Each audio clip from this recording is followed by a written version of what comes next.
Imagínate esto. Un hombre nace. Abre los ojos por primera vez en un cuarto de adobe, dentro de los muros de una hacienda. Su padre trabajó ahí. Su abuelo trabajó ahí. Y cuando ese hombre muera, décadas después, seguirá debiendo dinero al mismo patrón que le dio trabajo el primer día. No porque fuera flojo, no porque fuera tonto, sino porque el sistema estaba construido exactamente para eso. Eso era la hacienda durante el Porfiriato. No era solo una propiedad, no era solo una finca bonita de la que hoy quedan ruinas y fotos en los libros de texto. La hacienda era un mundo completo, un mundo con sus propias reglas, su propia economía, su propia jerarquía, su propia forma de controlar a las personas sin necesitar cadenas visibles. Y hoy vamos a entrar a ese mundo. Vamos a caminar por sus pasillos. Vamos a ver cómo vivían los peones. Vamos a entender el mecanismo que mantuvo a millones de mexicanos atados a una tierra que nunca fue suya. Porque para entender el México de hoy, primero hay que entender el México que muchos de nuestros abuelos vivieron en carne propia. Primero, un poco de contexto. Rápido. El Porfiriato. 1876 a 1911. 35 años en los que Porfirio Díaz gobernó México casi sin interrupción. 35 años en los que el país cambió radicalmente, pero no para todos de la misma manera. Díaz quería orden y progreso, y en muchos sentidos lo logró. Llegaron los ferrocarriles, llegaron los capitales europeos y norteamericanos, se construyeron puentes, avenidas, edificios. Ciudad de México empezó a parecerse, al menos en sus colonias elegantes, a París o a Madrid. Los periódicos de la época publicaban artículos celebrando el avance del país. La bolsa crecía, las exportaciones subían, inversores extranjeros llenaban los salones de la capital con brindis y promesas de modernidad. Pero eso era un lado de la historia. El otro lado era el campo. Y en el campo, mientras la capital celebraba el progreso, millones de mexicanos vivían bajo condiciones que no habían cambiado casi nada desde la época colonial. Vivían en haciendas, trabajaban para el mismo patrón de siempre, y dependían de ese patrón para absolutamente todo. La modernización del Porfiriato tuvo un precio, y ese precio lo pagó el México rural, el México de tierra, el México de manos callosas. Para entender ese precio, hay que conocer la hacienda por dentro. Cuando escuchas la palabra hacienda hoy, probablemente piensas en un edificio colonial, en paredes gruesas, en arcos de piedra, en esa arquitectura que ves en restaurantes o en hoteles de lujo, en algo bonito, en algo antiguo y pintoresco. Pero durante el Porfiriato, la hacienda era otra cosa, era un sistema. Piénsalo así, la hacienda era al mismo tiempo empresa, municipio, banco, tienda, iglesia y hogar. Todo bajo el mismo techo, todo bajo el mismo dueño. Tenía campos de cultivo que podían abarcar miles, decenas de miles, incluso cientos de miles de hectáreas. Algunos hacendados del norte poseían propiedades más grandes que estados completos de Europa. No es exageración. Es la realidad que documentaron viajeros extranjeros que visitaban México en esa época y no podían creer lo que veían. Un solo hombre, dueño de más tierra que un país entero. La hacienda tenía su casa grande, donde vivía el hacendado o su administrador. Tenía establos, almacenes, talleres de herramienta. Tenía una capilla, porque la religión también era parte del control social. El cura que celebraba misa el domingo y le recordaba al peón que el sufrimiento tenía recompensa en el otro mundo. Tenía corrales, caminos internos, pozos de agua. Era un mundo que se bastaba a sí mismo. Producía, consumía, administraba y controlaba todo dentro de sus propios muros. Y tenía algo más, algo absolutamente clave para entender todo lo que viene después. Tenía su propia tienda. Pero antes de llegar ahí, necesitamos hablar de la gente que vivía dentro de esos muros, porque sin entender a los peones, la historia no tiene cara, no tiene peso, no nos dice nada. La palabra peón viene del latín. Significa, literalmente, el que va a pie, el que no tiene caballo, el que no tiene tierra. el que trabaja con las manos y con el cuerpo, y cuando termina el día no lleva nada consigo más que el cansancio. Durante el Porfiriato había distintos tipos de trabajadores en las haciendas. Los peones acasillados eran los que vivían dentro de la hacienda. Tenían una vivienda asignada dentro de los muros de la propiedad. Esa vivienda no era de ellos, era del hacendado, pero era donde dormían sus hijos, donde cocinaba su esposa, donde pasaban su vida entera. La hacienda no era solo el lugar de trabajo, era el único mundo que conocían. Algunos nunca habían salido de sus muros. Los jornaleros trabajaban por jornal, por día. Venían de afuera cuando había temporada de siembra o cosecha, y teóricamente podían irse cuando quisieran. Pero en la práctica, muchos terminaban igual que los acasillados, endeudados y atados. Los arrendatarios rentaban un pedazo de tierra dentro de la hacienda para sembrar por su cuenta, a cambio de parte de la cosecha o de días de trabajo para el patrón. Un acuerdo que sonaba razonable en el papel, pero que en la realidad siempre funcionaba a favor del hacendado. Y estaban las comunidades indígenas. Durante el Porfiriato, miles de comunidades en Oaxaca, Hidalgo, Veracruz, Guerrero, Chiapas, Yucatán, perdieron sus tierras comunales. Tierras que habían trabajado durante generaciones, parte de su identidad y su cultura, les fueron arrebatadas mediante leyes que el gobierno porfiriano aplicó con una mezcla de burocracia y violencia. Y esas comunidades sin tierra propia no tuvieron más opción que ir a trabajar a las haciendas que habían crecido sobre lo que antes era suyo. Hay algo que no debemos perder de vista en todo esto. Estos hombres y estas mujeres no eran cifras en un libro de historia. Eran padres, eran abuelos, eran personas con nombre, con familia, con esperanzas y con orgullo. Muchos mexicanos que hoy tienen más de 50 años tienen en su árbol genealógico a alguien que vivió exactamente esta historia. Un bisabuelo peón, un tatarabuelo que perdió su tierra, un abuelo que les contó cómo era trabajar de sol a sol para un patrón que nunca te miraba a los ojos. Esta historia no está tan lejos. Está en nuestra sangre. El día del peón comenzaba antes de que saliera el sol. No había alarma. No hacía falta. El cuerpo aprendía solo a despertar cuando el trabajo lo exigía, porque llegar tarde tenía consecuencias. Podía significar descuento en el jornal, una llamada de atención del mayordomo, y en algunas haciendas algo peor. El trabajo dependía de la hacienda y de la época del año. En las haciendas pulqueras de Hidalgo o el Estado de México, el trabajo era raspar los magueyes, recolectar el aguamiel, cargarlo, fermentarlo, envasar el pulque. En las henequeneras de Yucatán, cortar la hoja bajo el sol implacable de la península, con las manos llenas de cicatrices por las espinas de la planta. En las ganaderas del norte, arrear ganado, reparar cercas, cavar pozos. En las haciendas trigueras o maiceras del Bajío, arar, sembrar, cuidar los cultivos, cosechar. El trabajo duraba hasta que la luz lo permitía. 12 horas, 14 horas. Bajo el sol, bajo la lluvia, bajo el frío de la sierra o el calor del trópico. El cuerpo del peón era su única herramienta y su único capital. Y ese cuerpo se gastaba. Los peones envejecían rápido. A los 40 años, muchos ya tenían el cuerpo de un hombre de 60. La espalda rota, las rodillas destruidas, las manos endurecidas como la corteza de un árbol, los pulmones dañados por el polvo de los campos. Cuando el peón enfermaba, generalmente no había médico. La hacienda grande podía tener algún tipo de atención básica, pero en la mayoría de los casos, el remedio era aguantar o morirse. ¿Y cuánto ganaba el peón por todo esto? Los salarios variaban según la región y el tipo de hacienda. Pero para darte una idea, en muchas haciendas del centro del país un peón podía ganar entre 12 y 25 centavos diarios. En algunas regiones, parte del pago no era en dinero, sino en fichas, en especie o en crédito. Crédito. Ahí está la palabra clave. Si hay un símbolo del porfiriato en el campo mexicano, si hay una imagen que concentra todo lo que estuvo mal con ese sistema, es la tienda de raya. Su nombre viene de la raya, no de una línea en el suelo, sino del registro.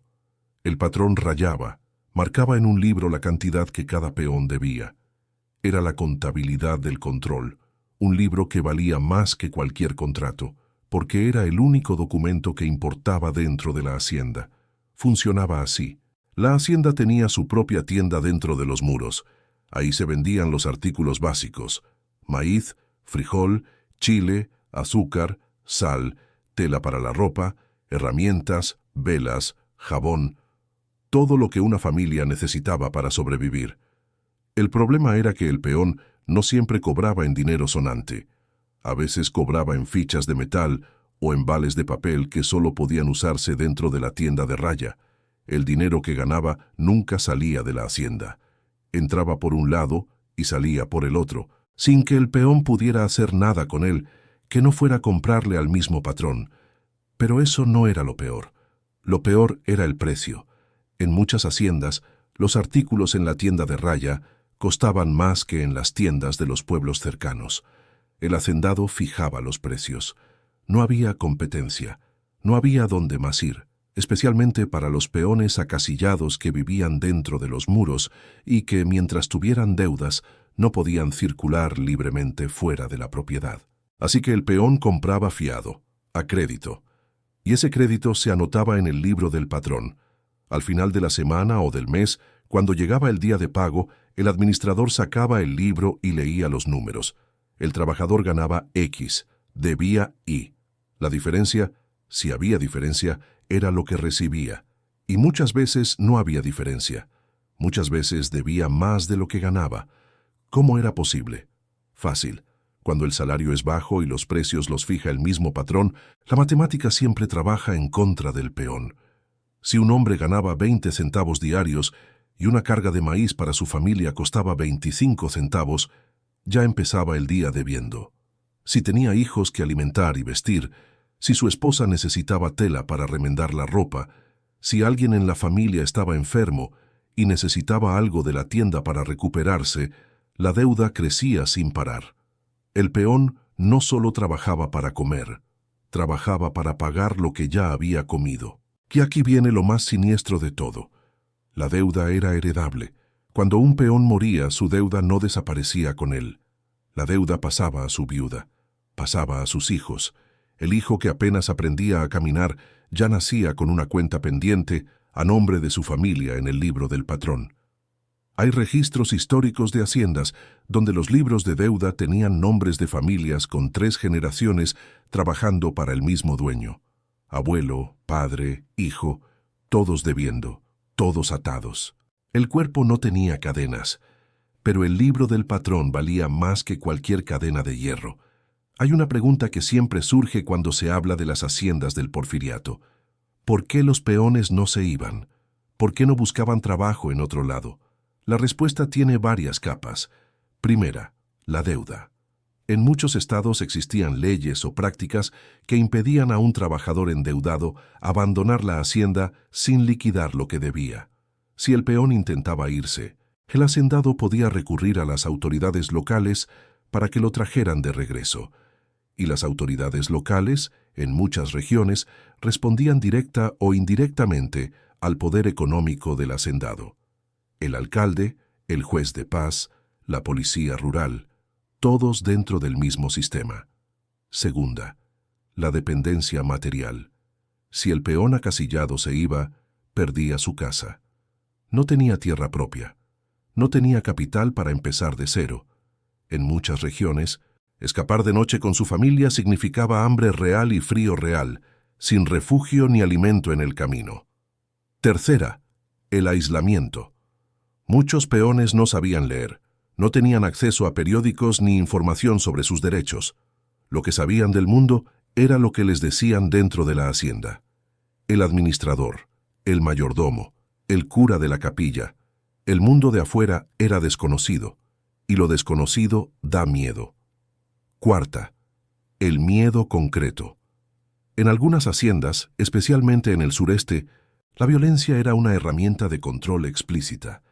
El mayordomo podía castigar físicamente a quien desobedeciera.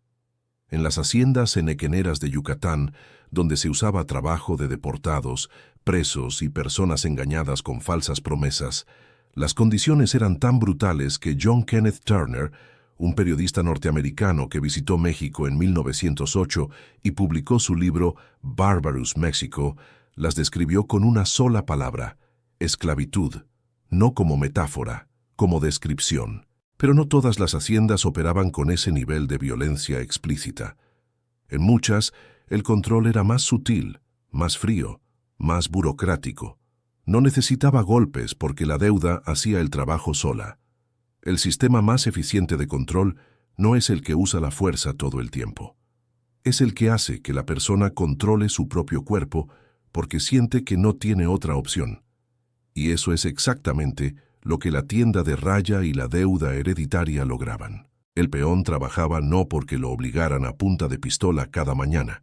Trabajaba porque, si dejaba de trabajar, la deuda seguía creciendo, la familia seguía necesitando comer, la casa era del patrón, y las únicas instituciones a las que podía recurrir en busca de ayuda también estaban en el bolsillo del patrón.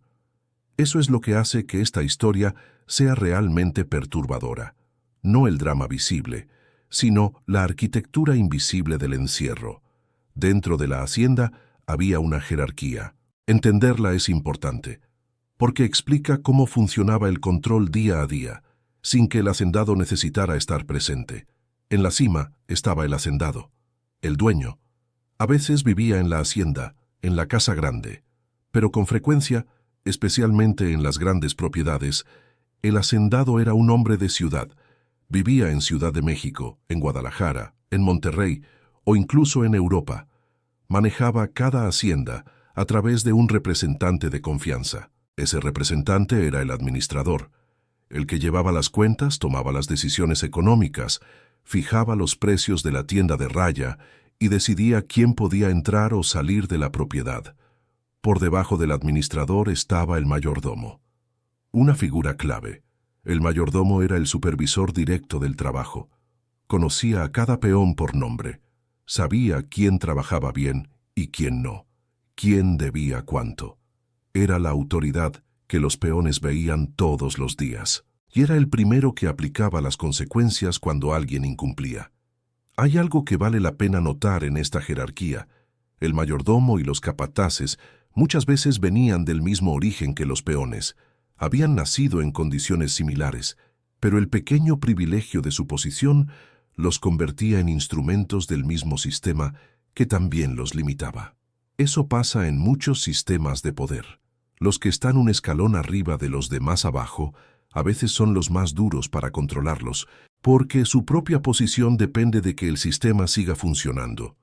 El hacendado no necesitaba estar presente para que el control funcionara. La jerarquía lo hacía sola.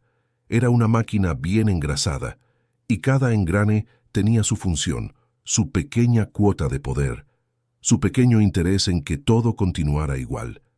Y aquí está la contradicción que hace al porfiriato tan fascinante y tan terrible al mismo tiempo.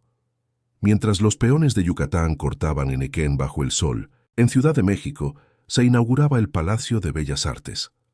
Mientras los acasillados de Hidalgo raspaban magueyes con las manos llenas de callos, en la capital se tendían líneas eléctricas y se celebraba la modernidad.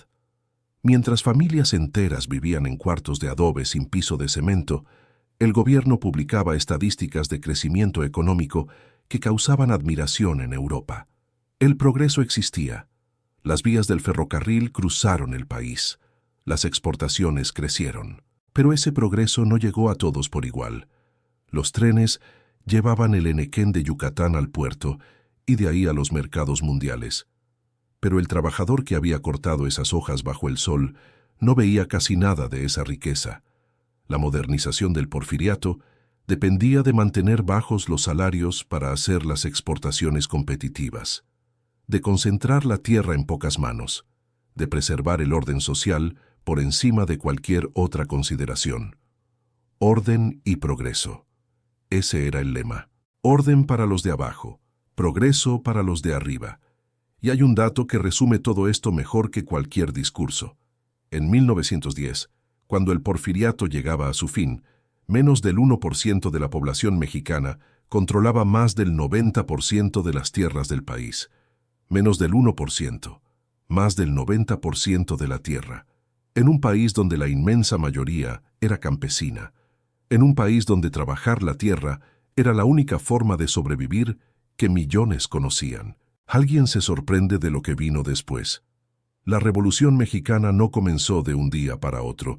No fue que Madero lanzó su Plan de San Luis en noviembre de 1910 y de repente el pueblo mexicano descubrió que estaba enojado.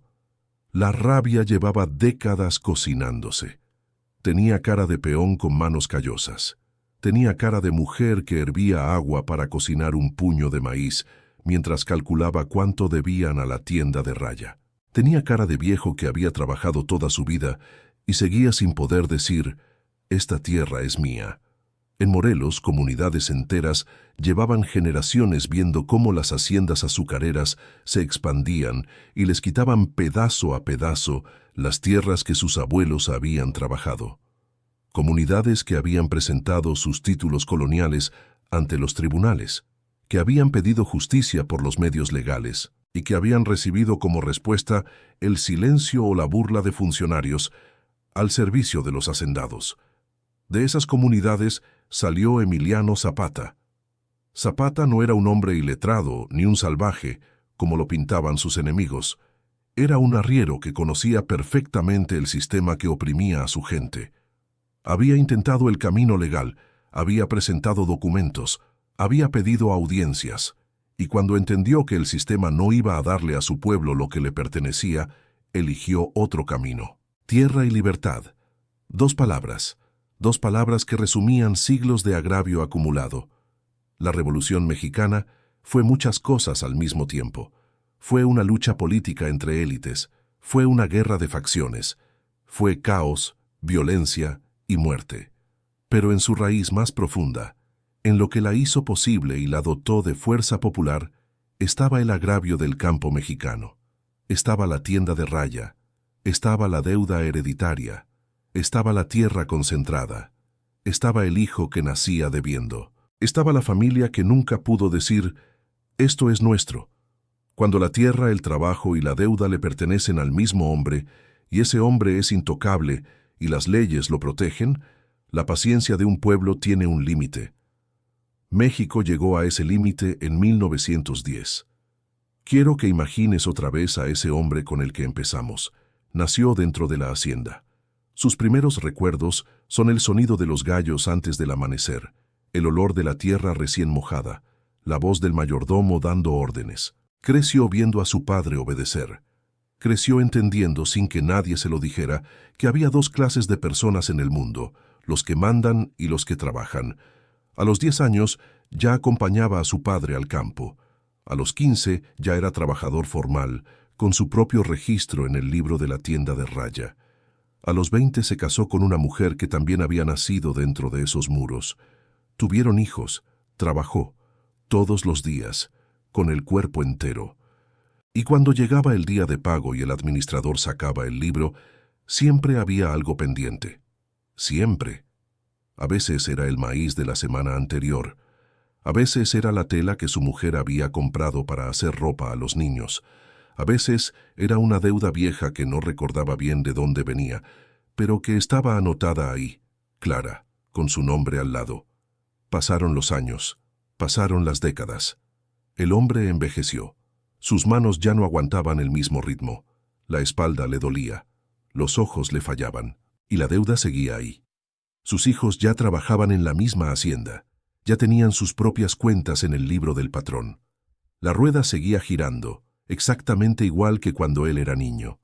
Este hombre nunca poseyó la tierra donde enterró su vida. Nunca supo qué era firmar un documento que dijera, «Esto es mío». Nunca conoció la sensación de trabajar para sí mismo, de quedarse con el fruto completo de su esfuerzo. Lo que más perturbaba de la vida dentro de las haciendas del Porfiriato no era solo el agotamiento físico, no era solo la pobreza, era la sensación de que el destino ya estaba escrito antes de que nacieras. Era crecer sabiendo que tu vida iba a parecerse a la de tu padre, que iba a parecerse a la de tu abuelo, y que tus hijos también iban a parecerse a ti. Era vivir en un mundo donde la deuda nunca terminaba, donde la tierra nunca era tuya, donde la libertad era una palabra que otros usaban. Eso es lo que la hacienda del Porfiriato les hizo a millones de mexicanos. Y eso es por lo que la revolución, con todo su caos y su sangre, fue también una liberación. Las haciendas del Porfiriato ya no existen como sistema. La revolución, el reparto agrario de Cárdenas, las reformas del siglo XX fueron acabando con esa estructura. Hoy muchas de esas haciendas son ruinas, museos o hoteles de lujo, donde la gente va a cenar los fines de semana sin imaginar lo que esas paredes vieron. Pero la historia que vivieron no desapareció. Vive en la memoria de las familias, vive en los apellidos de los pueblos que perdieron sus tierras, vive en el orgullo con que algunos mexicanos hablan de sus abuelos que pelearon en la revolución. Vive en la desconfianza profunda hacia los poderosos que todavía forma parte del carácter popular mexicano. Porque ese campesino que nació debiendo y murió debiendo no es solo un personaje de los libros de historia, es el bisabuelo de mucha gente que está viendo este video ahora mismo. Entender su historia no es solo un ejercicio intelectual, es reconocer de dónde venimos. Es entender por qué palabras como tierra, justicia y dignidad no son abstracciones en México. Son palabras que costaron sangre, que millones de personas pagaron con su vida entera. Las haciendas del Porfiriato nos enseñan algo que es válido en cualquier época. Cuando un sistema concentra demasiado poder en muy pocas manos, cuando las instituciones sirven a los que mandan y no a los que trabajan, cuando la deuda reemplaza a las cadenas pero cumple la misma función, ese sistema lleva dentro la semilla de su propia destrucción. México lo aprendió entre 1876 y 1911, y lo pagó con 1 millón de muertos. Ahora te hago una pregunta. ¿En tu familia se contó alguna historia sobre haciendas? ¿Algún abuelo que trabajó para un patrón, que vivió con deudas en la tienda de raya, que vio tierras perdidas, o que peleó en la revolución precisamente por lo que estuvimos hablando hoy? Cuéntalo en los comentarios, porque la historia de México no solo vive en los museos ni en los libros de texto, vive en lo que nuestros abuelos recordaban, y esos recuerdos merecen no perderse. Gracias por quedarte hasta el final.